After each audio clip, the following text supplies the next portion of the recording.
विपक्षी दलों ने कल चुनाव आयोग के खिलाफ जोरदार प्रदर्शन किया। विपक्ष का आरोप है कि हालिया चुनाव प्रक्रिया में लोकतंत्र की हत्या हो रही है और वोटों की चोरी की घटनाएं बढ़ रही हैं। सैकड़ों सांसद और कार्यकर्ता संसद से पैदल मार्च करते हुए चुनाव आयोग मुख्यालय पहुंचे। वहां उन्होंने नारे लगाए, वोट चोरी बंद करो, लोकतंत्र बचाओ और एसआईआर आदेश वापस लो। कांग्रेस, समाजवादी पार्टी, तृणमूल कांग्रेस, डीएमके और अन्य दलों के नेताओं ने कहा कि एसआईआर स्पेशल इंस्ट्रक्शन रूल्स का इस्तेमाल चुनाव प्रक्रिया को प्रभावित करने के लिए किया जा रहा है। विपक्ष ने चुनाव आयोग से इस आदेश को तत्काल वापस लेने और पारदर्शी मतदान प्रक्रिया सुनिश्चित करने की मांग की। इस विरोध प्रदर्शन में कैराना से सांसद इकरा हसन भी मौजूद रहीं। उन्होंने कहा कि ये लड़ाई केवल विपक्ष की नहीं बल्कि देश के हर उस नागरिक की है जो लोकतंत्र में विश्वास रखता है। हम चाहते हैं कि लोकतंत्र की हत्या और वोटों की चोरी बंद हो और एसआईआर को वापस लिया जाए। विपक्षी नेताओं ने यह भी आरोप लगाया कि चुनाव आयोग विपक्षी नेताओं से मिलने से बच रहा है। हम चाहते हैं कि लोकतंत्र की हत्या, वोटों की चोरी बंद हो और एसआईआर वापस ली जाए।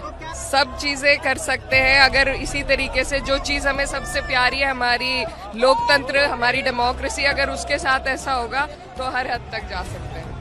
मोदी साहब कायर है, कायर है, कायर है। मोदी सरकार कायर है, कायर है, कायर है। वोट चोरी बंद करो, बंद करो, बंद करो।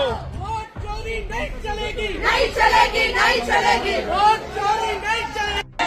मोदी साहब कायर है। जब मोदी डरता है, जब मोदी डरता है, पुलिस वाले डरता है।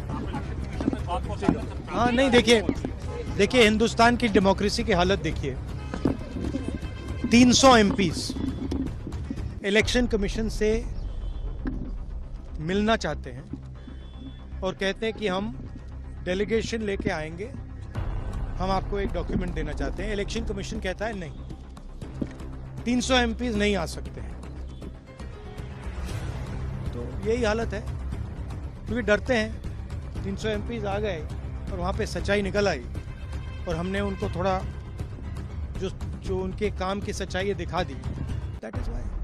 लेकिन आपको लगता है कि सर आपको ये जो लड़ाई है, मैं थोड़ा क्लियरली बोलना चाहता हूँ। देखिए, अब ये राजनीतिक लड़ाई से आगे निकल गई, ठीक है। अब ये देश की जो आत्मा है, स्पिरिचुअल देश का जो आत्मा है, उसके लिए लड़ाई हो रही है। कॉन्स्टिट्यूशन की लड़ाई है। 1 मैन 1 वोट कॉन्स्टिट्यूशन का फाउंडेशन। 1 मैन 1 वोट के बिना कॉन्स्टिट्यूशन का कोई मतलब नहीं। और हमने क्लियरली दिखाया है कर्नाटक में कि 1 मैन 1 वोट नहीं है।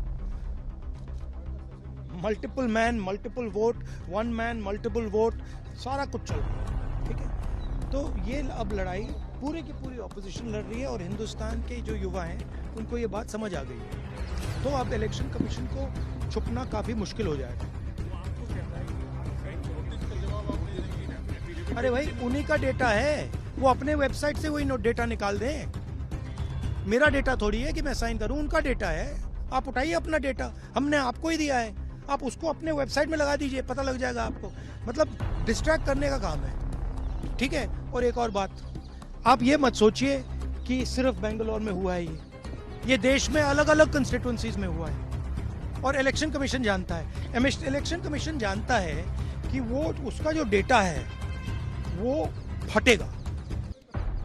जो उसको अभी वो कंट्रोल करने की कोशिश कर रहा है, छुपाने की कोशिश कर रहा है, उसको हम निकाल देंगे, ठीक है। और वो फटेगा, वो जानता है।